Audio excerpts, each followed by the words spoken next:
the dust has settled at this point. Persona 5 has been out for some months. It's been out for a year, though. It's been out. Oh shit! That's why we made the video. Yeah. It's been out for a year, and Persona 4 is basically faded from public consciousness at this point. There's more or less. like public. Megami Tensei fanbase still has a bone to pick with it. I fail to see why at this point. It's kind of beating a dead horse. Yeah. Let's first figure out like why exactly Persona 4 got to the point that it did. There were two key factors in Persona 4's like decline. It had a lot of like wacky moments. It had Teddy, and Teddy started to like push himself as the mascot of Atlas. Furthermore, a lot of Persona 4 spin-off games started coming into existence, and stupid people believed that games like Persona 4 Arena were somehow delaying a real Shin Megami Tensei. Yeah, like, people will come up with, like... For some of them, you can kind of be like, okay, yeah, this is taking up, like, manpower and resources and time. But, like, Persona 4 Arena was developed by ArcSys, dude. Mm-hmm. Like, I think all Atlas really did was, like, supervise and, like, do a little bit of developing work. But that was, like, an ArcSys thing. Yeah, and Persona 4 Dancing All Night, I doubt any people on that dancing game were going to, like, make Shin Megami Tensei 5. They didn't even make Tokyo Mirage Sessions. Yeah, I don't think the guy that writes the combat script for Shin Megami Tensei 5 was modeling Rise doing her dance. Yeah. Persona 4 got known for, like, being really big and really, like, joyful. And this sort of, like, acts as a sort of antithesis to what the hardcore Shin Megami Tensei crowd and, to an extent, Persona 3 crowd like about that series, about Megami Tensei. When really... it's what they like about their favorite game. Persona 4 did a lot of really good things for the series, I would say, at least for the Persona series. First of all, it lightened up on the schedule a bit. This is debatable, but I feel like having your schedule be looser allows you to have a bit more freedom with how you play the game, and that's always good. The introduction of controlled party members with things being balanced around that is not groundbreaking by any means, but it was a nice thing to take moving on into the future. And more like genuinely designed dungeons, while they weren't like... to some slight extent. Like visually. And you can't like deny that Persona 4 does not have a good soundtrack and at least one or two characters that you did like. I see people say that Persona 4 has a bad soundtrack. But then again, I see people say Persona 5 has a bad soundtrack. These people are nut jobs. And there's a reason for this, but I'll talk about why. It has to do with a certain word, but I'll talk about why that is after you finish with your piece. Like, Persona 4 is genuinely, like, well-made. It is competently put together and is a standout game in Atlas's amazing PS2-era library. It's no different in like terms of gameplay quality from Persona 3 or Nocturne or Digital Devil Saga.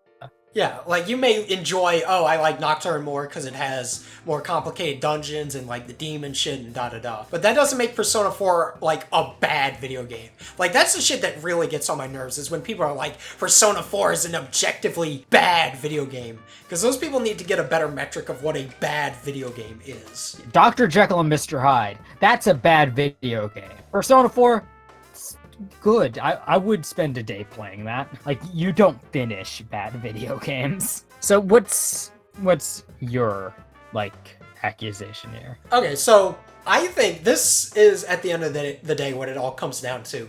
Is that the reason why there's so much animosity towards Persona 4 is one simple word that starts with an S, and it's success. Business and, like, mainstream attention, popularity, any sort of success is not received well by assholes, so to speak. Yeah, I definitely see it. You'll see this no matter what fan base you're in. It's especially prominent in the Megami Tensei and Fire Emblem fan bases, from what I've seen. Yeah, I was just about to say Fire Emblem. Yeah, and they really suffer from the same, like, problem of, this game, things got more anime, and they sold out. They sold well. Yeah, they sold well, so that means they sold out. They sacrificed the intense integrity of the Persona series. Yeah, make that motorcycle noise, Tassia. Yeah, Vroom, vroom.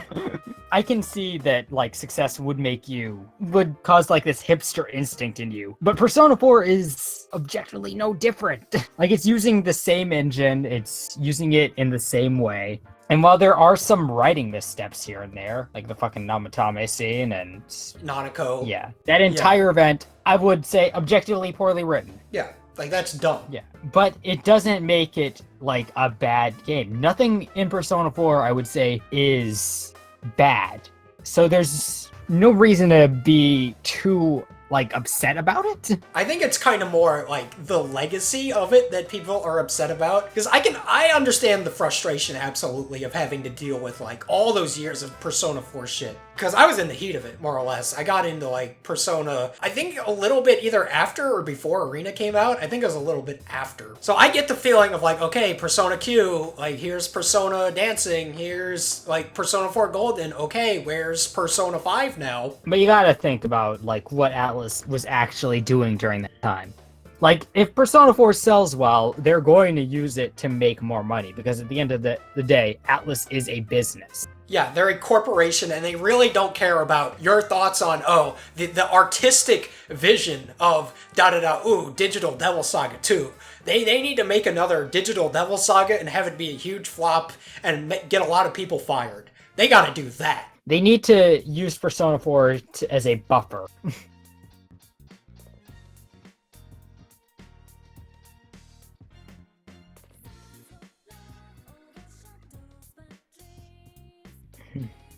Yeah.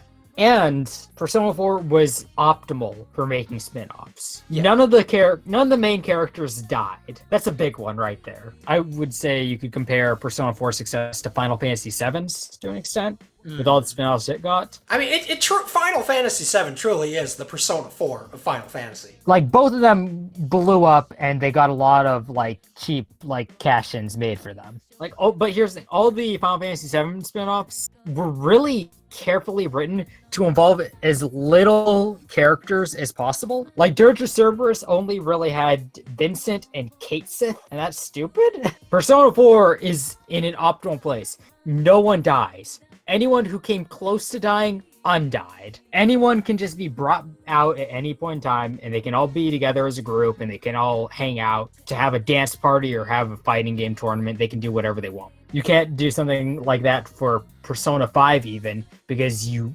really need to confront the Goro elephant in the room. Persona 4 is in an optimal place to be cashed in on, and the tone of the game is also ripe for spin-offs because everyone's happy. No one's worrying about dying or, like, the Great Depression. The Great Depression! The value of the yen. No one's worried about that shit.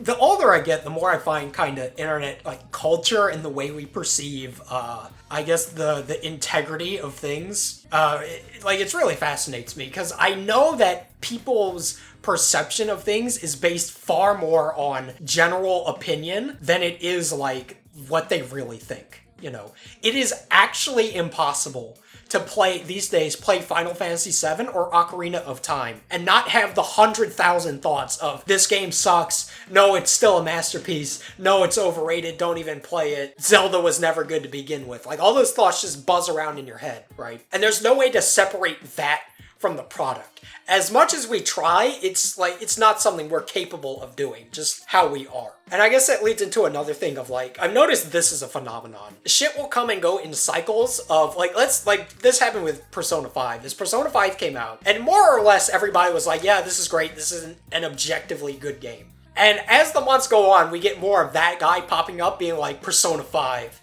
an objectively flawed, horrible experience. Wow, Atlas, you've ruined Megami Tensei. Da-da-da. So it rebounds, right? It'll have this high, and then to counter it, they'll go low. And then in a couple years' time, it'll kind of balance itself out, and people will be like, Persona 5, was it really that bad? And people are going to do the same shit with Persona 4. And here's the thing. Persona 4 wasn't allowed to fade from people's consciousness to get to the point of, Persona 4 was never really that bad. I liked it. It wasn't allowed to disappear. Nothing's allowed to disappear nowadays. Mm-hmm. Everything has a sequel. Why do people think that, like, companies like Atlas or Square Enix have any honor? Yeah, they seem to have this idea that they're like their friend or something. Yeah, or at least have Japanese honor that they need to uphold. Commit seppuku when you release a bad remake of something. But it's like, I don't think people understand what companies are. Like, Atlas is not as malicious or necessarily incompetent as, like, a Square Enix or, like, an EA type, like, big entity. Mm-hmm. Like, they do silly shit. But they generally will release a pretty quality product. Yeah. Yeah, I think that's part of what, like, the S&T, like, real asshole type guys, like, think. Like, that's what they perceive. Is like, Atlas was my company, and they made games where I worship the devil, specifically for me. And now they're making this game where somebody is happy? Oh, hell no. I don't like it. You gotta understand that, like, Persona was never a Shin Megami Tensei game. Like, if it was, then you would have, like, some ground to stand on there. Shin Megami Tensei and Persona are two separate entities, just in the same way that, like, Shin Megami Tensei and Snowboard Kids are two separate entities. They're all under the same Megami Tensei umbrella, yeah. Yeah, they all have Jack Frost showing up. I don't think Atlas is going to change the way they do business anytime soon. No, I think they're going to stick to this model of, like, make these little bitch games and push them out, and then we'll work secretly on big project. And then we'll release that, and then we'll get a lot of money. They'll release mainline game, and then make a bunch of bitch spin-offs to cash in on older things. And Atlas isn't this, like, this artist or whatever that has this great vision for things, and they're not going to conform to anything like market trends or like how games are received. They're just going to make the game that you like. Get your fucking head out of your ass, like, for real. They're gonna make another game that's like Persona 5, which sold like over 1 million units or whatever the fuck, and got like universal 90+ scores. An awards, best RPG of the year. They're not gonna sit there and go, well, we released this huge juggernaut game that got all these awards and massive attention and made us a lot of money. Let's make another Devil Summoner. Let's make another Raito game, you guys. It's not gonna happen. As games become, like, more expensive to make, it's going to become harder to release games like Raito Kuzunoa, where they could really experiment and get out there. Mm-hmm. And a company like Atlas really doesn't have room to experiment and, like, fool around. Yeah, like, their most crazy experiment is like, let's make Deep Strange dirty. Yeah. Catherine is a fucking out there experiment. Yeah, like, I think they could do with more of that. Like, let's just make something fucking weird. But Catherine might be like a once-in-a-lifetime miracle weird experiment that's also a really good game. Mm-hmm. All right, A team, you make Shin Megami Tensei 5. B team, you make a new Persona game. C team, you make Raito Kuzunoa. D team, you make Digital Devil Saga. They don't have that kind of budget. Those games only managed to come into shape because they all use the same janky models. It's harder to, like, sell Shin Megami Tensei to other companies to, like, mess around with by nature of it being Shin Megami Tensei. Like, they have a much firmer, like, tone they need to stick to there. Yeah, like, I think Atlas gets the niche to some extent. Like, with SMT4 Apocalypse, they were kind of riding this line where they were getting kind of, like, towards that Persona-y sort of vibe. Mm-hmm. Like, even then, I think they knew, okay, this is just, like, our weird little game that started off as just, like, a remaster of SMT4, and then the devs went insane and made a new game. I think Shin Megami Tensei 4 Apocalypse was a bold move to entice more people to, like, give the Shin Megami Tensei series a shot. People who normally... I don't know, because that's a weird game to try to start, like, this new fan base from. Like, a spin-off of Shin Megami Tensei 4 that happens in the middle of it. I think that might be what they're going. I think they may have been trying to, like, build a new base there. Like, I went on the Pixiv, and I looked up the Nanashi, and I saw some art that I wouldn't get from Shin Megami Tensei 4 or Shin Megami Tensei 3. Like, this video had a point originally. Yeah, originally Persona 4 was really successful, and you don't need to, like, hate it for that. If anything, hate the modern game industry and, like, how advanced graphics have gotten. That's what's really holding you back from Digital Devil Saga 2 and a third Raito game. You mean Digital Devil Saga 3? Is it really? Yeah, you're right. You can make the argument that they're two halves of the same fucking thing. Yeah. It's the current industry that's stopping that, not Persona 4 selling well. Like, give the poor thing a break. It's not the devil. It's just a fun video game that people get enjoyment out of. Stop being angry at things that are popular. And It's easy to milk. Yeah, it's easy to milk. Like, stop being upset at things that did well and that are popular. Because you see that shit all the time. Smash It's Bros. just like, oh, Fire Emblem yeah. Awakening. Any anime that is popular in the slightest, like, gets this almost, like, I think there's almost some part of us that's like, thing that is popular must have something wrong with it, you know? Like, nobody wants to be that dude, bro, who's like, yeah, I'm gonna get the new Call of Duty. Yeah, dude, you seen the newest episode of Sword Art Online? Have you seen the next Rick and Morty, bud?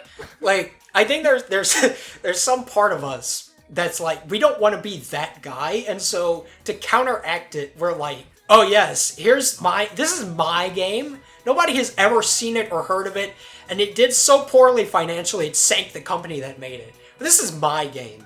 I'm pretty interesting, you know? And they also need to have the need to, like, call the other thing bad. Like, they refuse to accept that a game is popular because it's good.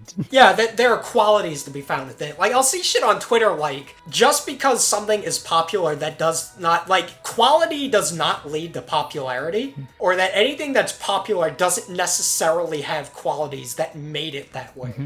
Yeah.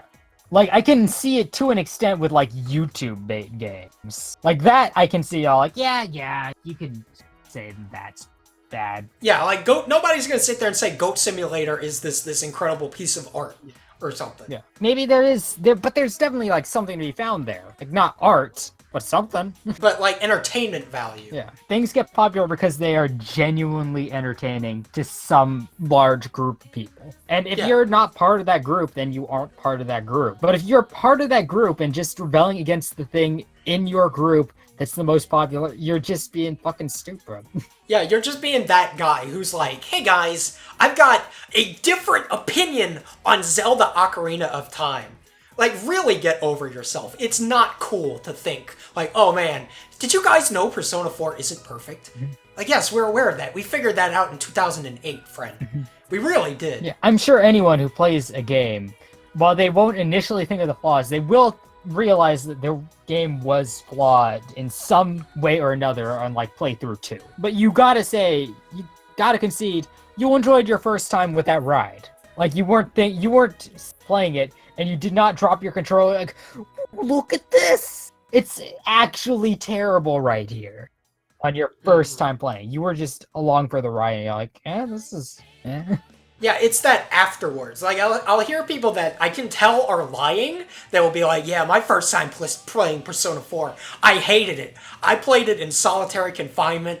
I was away from the internet for 25 years. Nothing shaped my opinion. And man, I just couldn't stand this anime weeb shit that the Megami Tensei Reddit told me not to like. I like Persona 4. I do too. Like, that shit just irritates me when I can tell people have been bullied into, like, thinking a certain way. Yeah. Counterculture is shit. Right. I hate any sort of, like, oh yeah, thing has quality, I enjoy this thing. And then there has to be that guy who's like, well, no, it's not good. Like, to me, there's a difference between a reasonable discussion and discourse about, like, the qualities and the flaws of something.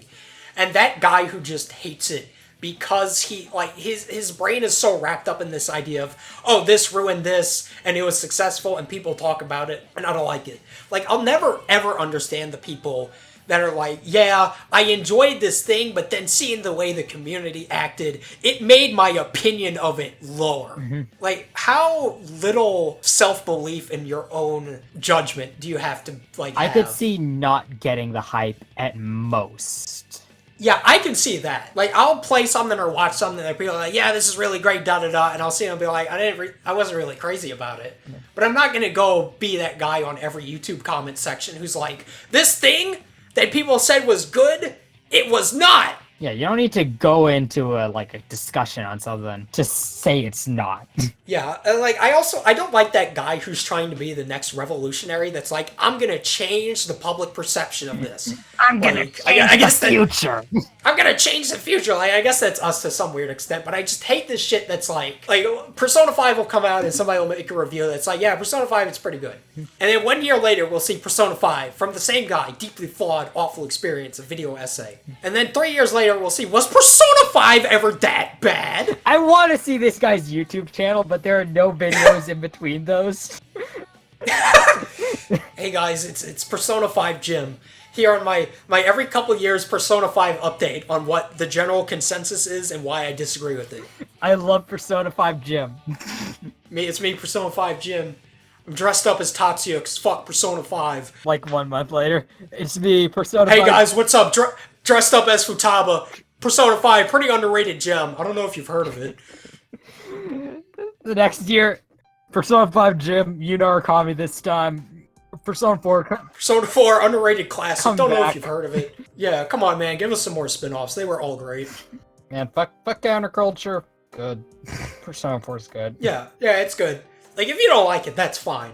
You're totally 100. This isn't meant to be like a don't think this kind of thing. This is meant to be a don't force yourself to think that kind of thing. Yeah, like, really look deep inside yourself and play the game again and get rid of all this, like, these thoughts of Persona 4 did this and that and all these spin-offs. Like, feel free to hate the spin-offs, but stop giving the core part of it all this shit. Yeah. Like, nothing Persona 4 did is to blame for its problems. I like it. And don't be ashamed to be the guy that likes Persona 4. I like Persona 4. Mm-hmm. I don't like it as much as 3 or 5, but it's still like a pretty solid, well-made video game. Mm-hmm.